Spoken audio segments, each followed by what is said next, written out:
disciples, transforming lives. Shalom Bapak Ibu semua, selamat datang di dalam Worship Night ke-43. Saya memberikan judul In the Name of Jesus. Tahukah saudara ada kuasa di dalam nama Yesus? Tuhan itu menyediakan bagi kita, anak-anaknya, umatnya, kuasa. Kuasa itu tersedia bagi kita yang percaya kepadanya. Efesus pasal pertama berkata, inilah bagian yang telah Tuhan tentukan bagi kita orang-orang percaya. Betapa hebat kuasanya yang Tuhan sediakan bagi kita orang-orang yang percaya. Berarti ada kuasa yang sorga itu berikan kepada kita atau di dalam kita orang-orang percaya. Tuhan itu menyediakan kuasa supaya kita menjalani kehidupan kita itu tidak dengan kekuatan kita sendiri.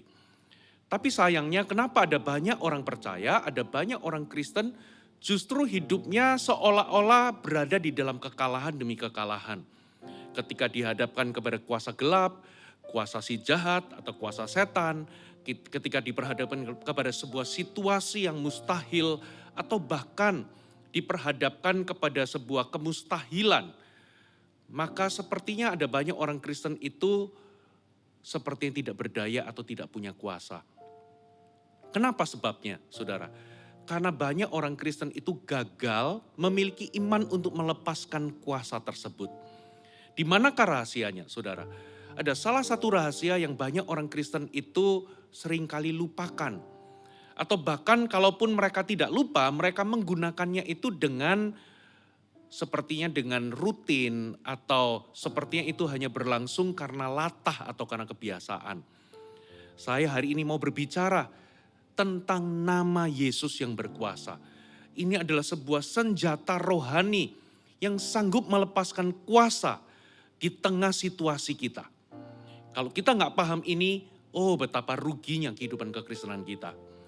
Bahkan dalam Injil sendiri, dalam pengajaran Yesus sendiri, Yesus itu pernah mengajarkan sebuah pengajaran yang luar biasa. Coba kita lihat sama-sama, kita baca di Yohanes pasal yang ke-14. Yohanes pasal yang ke-14, kita baca ayat 12 sampai ayat 14. Ini adalah pengajaran Yesus sendiri yang Yesus lepaskan kepada murid-muridnya. Yesus berkata demikian, aku berkata kepadamu, sesungguhnya barang siapa percaya kepadaku, ia akan melakukan juga pekerjaan-pekerjaan yang aku lakukan. Bahkan pekerjaan-pekerjaan yang lebih besar daripada itu. Sebab aku pergi kepada Bapa. Perhatikan ayat berikutnya, ayat 13. Dan apa juga yang kamu minta dalam namaku, aku akan melakukannya supaya Bapa dipermuliakan di dalam anak. Sekali lagi ayat 14-nya dikatakan begini, jika kamu meminta sesuatu kepadaku dalam namaku, aku akan melakukannya. Saudara, Yesus itu berkata demikian. Ya, ketika Yesus belum naik ke surga, dia mengatakan bahwa aku akan pergi kepada Bapa. Dan sesungguhnya barang siapa yang percaya kepadaku, ia akan melakukan pekerjaan yang aku lakukan, bahkan pekerjaan yang lebih besar daripada itu. Lalu dia melanjutkan, barang siapa yang meminta kepadaku dalam namaku. Garis bawahi kata-kata dalam namaku. Aku akan melakukannya supaya Bapa dipermuliakan. Lalu diulangi sekali lagi. Ingat segala sesuatu kalau diulang 2 kali berarti itu adalah sebuah penekanan yang penting yang Yesus ingin kita perhatikan. Dikatakan kalau engkau meminta sesuatu kepadaku dalam namaku, aku akan melakukannya. Berarti ada sesuatu di dalam namanya. Sehingga ketika kita meminta sesuatu, dalam konteks kita ini akan melakukan pekerjaan-pekerjaan yang Yesus lakukan. Apapun yang kamu minta, mintalah. Seperti seolah-olah Yesus itu menantang kita, mintalah sesuatu, tapi yang pasti mintalah di dalam namaku. Aku akan melakukannya supaya Bapa dipermuliakan. Ada sesuatu di dalam nama Yesus. Itulah sebabnya kenapa rasul-rasul Yesus setelah Yesus naik ke sorga, para rasul itu melakukan demonstrasi kuasa yang luar biasa. Bagaimana Yesus, kuasa yang Yesus demonstrasikan di dalam pelayanannya, itu juga didemonstrasikan oleh para muridnya setelah Yesus naik ke sorga. Bagaimana ketika murid-murid Yesus ketemu dengan orang-orang yang dirasuk oleh roh jahat. Yang terjadi ketika mereka mengusir setan di dalam nama Yesus. Maka setan-setan itu akan keluar. Dan yang luar biasa ada satu kisah. Bagaimana ketika Petrus dan Yohanes ketika di bait suci, di pintu gerbang bait suci. Dia ketemu ada orang yang lumpuh sejak lahir. Dan apa kata Petrus? Emas dan perak aku tidak punya. Karena kenyataannya orang lumpuh itu sering mengemis di depan pintu bait suci. Tapi ketika Petrus melihat kepada keadaannya, Petrus sedang berkata kepadanya, aku gak punya uang yang bisa aku berikan kepadaku. Emas dan perak aku gak punya. Tapi apa yang aku punya aku akan berikan kepadamu. Dikatakan demi nama Yesus Kristus dari Nazaret itu, berjalanlah. Dan tiba-tiba orang itu menjadi kuat mata kakinya. Dia berdiri, dia berjalan bahkan melompat-lompat. Lalu apa yang terjadi? Semua orang gempar melihat demonstrasi kuasa yang demikian rupa. Dan pada saat itu ketika orang bertanya-tanya, Petrus menjelaskan sumber dari kuasa tersebut itu dari mana asalnya. Mari kita baca Kisah Rasul pasal yang ketiga. Kisah Rasul pasal yang ketiga kita baca ayat 12 sampai ayat 16. Di sini Petrus sedang menjelaskan dari mana sumber dari kuasa tersebut yang membuat orang lumpuh itu berjalan. Mari kita baca ayat 12. Petrus melihat orang banyak itu lalu berkata, hai orang Israel, mengapa kamu heran tentang kejadian itu dan mengapa kamu menatap kami seolah-olah kami membuat orang lumpuh ini berjalan karena kuasa atau kesalahan kami sendiri? Allah Abraham, Ishak dan Yakub, Allah nenek moyang kita telah memuliakan hambanya, yaitu Yesus yang kamu serahkan dan tolak di depan Pilatus. Walaupun Pilatus berpendapat bahwa ia harus dilepaskan. Tetapi kamu telah menolak yang kudus dan benar, serta menghendaki seorang pembunuh sebagai hadiahmu. Demikianlah ia, pemimpin kepada hidup, telah kamu bunuh. Tetapi Allah telah membangkitkan dia dari antara orang mati dan tentang hal itu kami adalah saksi. Dan perhatikan ayat 16. Karena kepercayaan dalam nama Yesus, maka nama itu telah menguatkan orang yang kamu lihat dan kamu kenal ini. Dan kepercayaan itu telah memberi kesembuhan kepada orang ini di depan kamu semua. Perhatikan, Petrus menjelaskan dari manakah sumber kuasa yang membuat orang lumpuh itu bisa berjalan. Petrus menjelaskan bahwa kenapa kamu heran akan kejadian ini seolah-olah itu karena kuasa dan kesalahan kami sendiri. Bukan. Tiba-tiba Petrus menjelaskan tentang sosok figur yang bernama Yesus. Yesus yang telah kamu tolak dan telah kamu bunuh. Dialah pemimpin kepada kehidupan itu. Dialah sang kehidupan. Dialah sang kebenaran. Dialah Tuhan itu sendiri. Lalu Petrus menjelaskan, dan kepercayaan karena nama itu. Saya ulangi, dan karena kepercayaan dalam nama Yesus. Maka nama itu telah menguatkan orang yang telah kamu lihat dan kamu kenal itu. Dan kepercayaan itu atau iman itu. Iman kepada apa? Iman kepada nama Yesus itu memberi kesembuhan kepada orang ini. Berarti sumber dari kuasa ini adalah karena Petrus memiliki iman dan kepercayaan di dalam nama Yesus. Sehingga iman kepada nama Yesus itu membuat nama Yesus itu menguatkan atau menyembuhkan orang lumpuh itu. Coba saya ulangi ya kata-katanya. Karena kepercayaan dalam nama Yesus, karena iman dalam nama Yesus, maka nama itu atau nama Yesus itu telah menyembuhkan orang lumpuh itu. Kenapa ada banyak orang Kristen berdoa bahkan diakhiri pakai nama Yesus, tapi gak melihat kuasa dilepaskan. Problemnya ada pada tidak adanya iman kepada nama Yesus. Banyak orang Kristen itu berdoa dan mengakhiri doanya dengan dalam nama Yesus itu karena latah.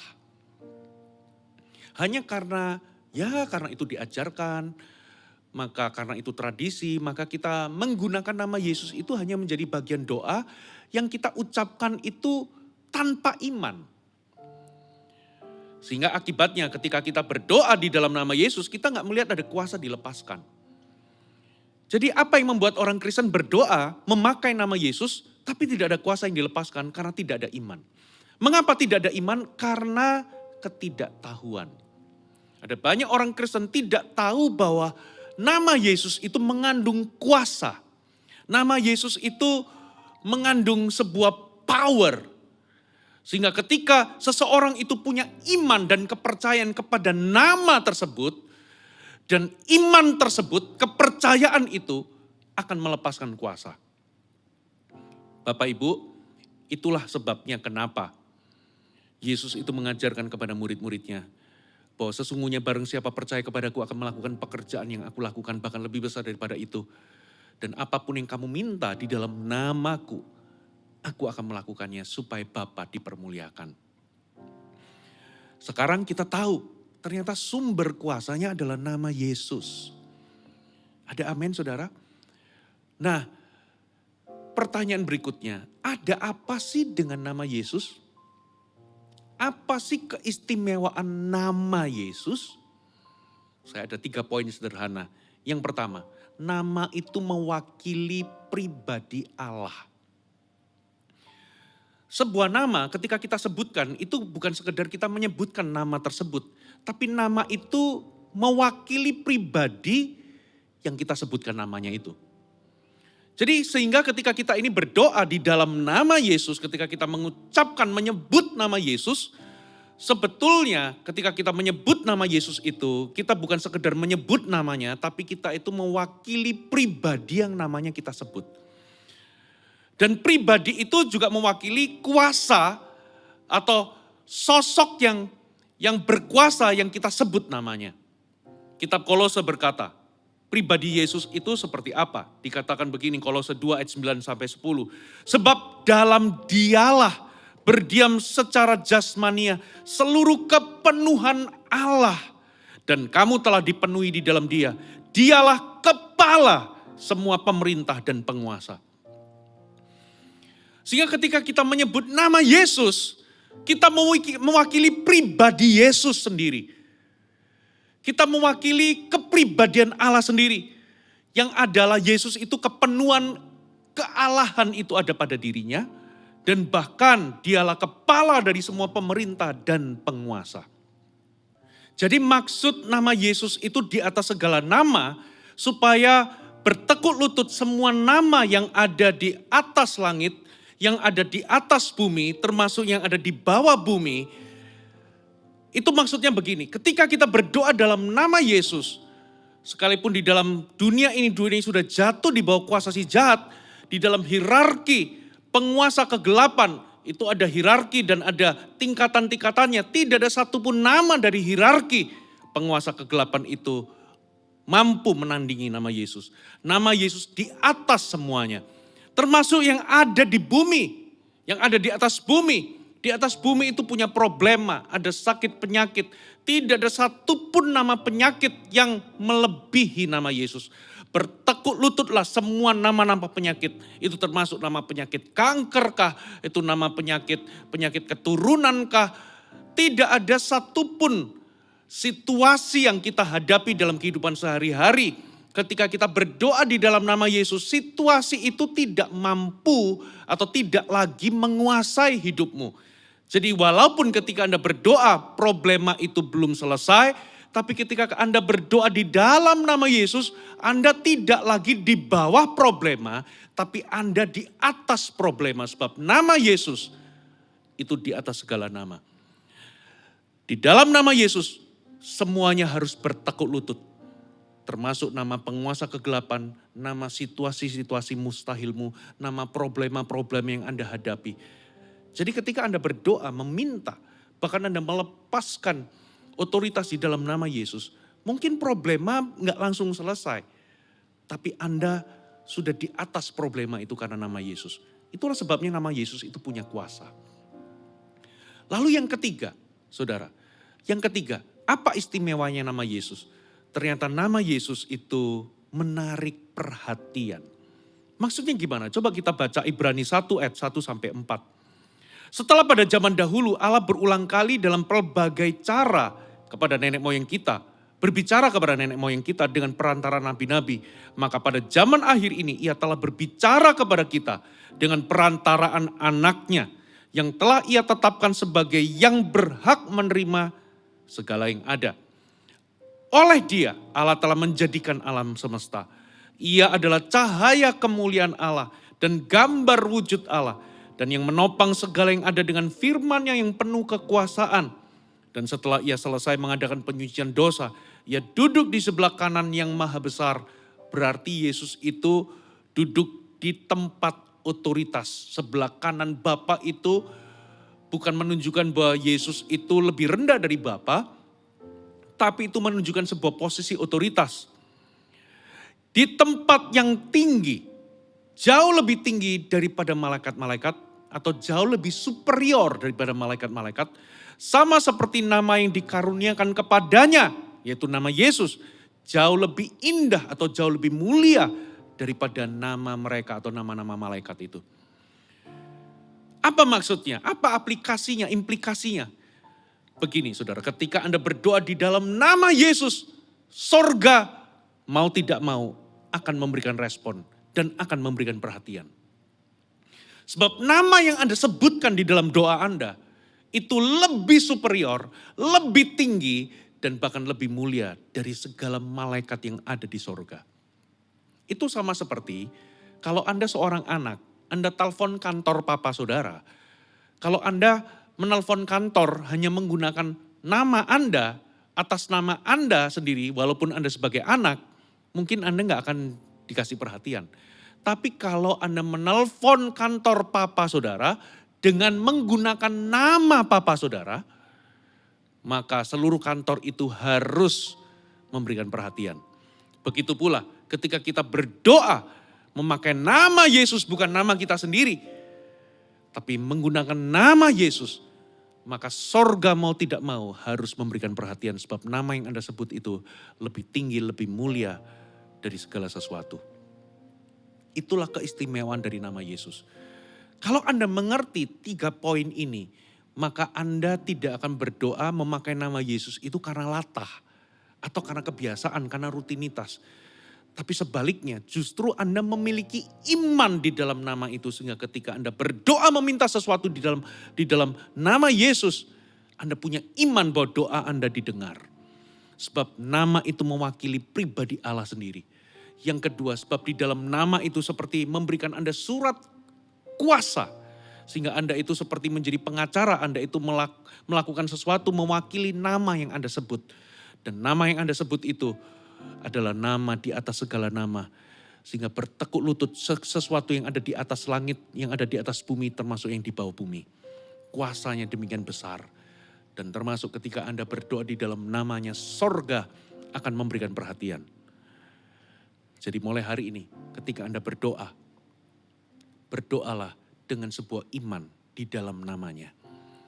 Pastikan ketika Anda berdoa dan menyebut namanya, Anda menyebut nama itu tidak sembarangan. Makanya ada sebuah perintah dikatakan begini, jangan menyebut nama Tuhan Allahmu dengan sembarangan. Sebab kalau Anda latah, dikit-dikit nyebut nama Yesus, Anda kesandung, Anda ngomong Yesus, bahkan ada beberapa orang itu mengucapkan sumpah serapah pakai nama Yesus. Saudara, itu menunjukkan bahwa Anda tidak hormat kepada nama itu. That's why ketika Anda berdoa memakai nama yang sama, tidak ada hasil karena memang sikap Anda terhadap nama itu tidak tepat atau tidak benar. Yesus kenapa tidak bisa melakukan mujizat di Nazaret? Karena orang-orang yang ada di Nazaret itu merendahkan siapa Yesus. Kan dia ini anak tukang kayu itu, tetangga kita.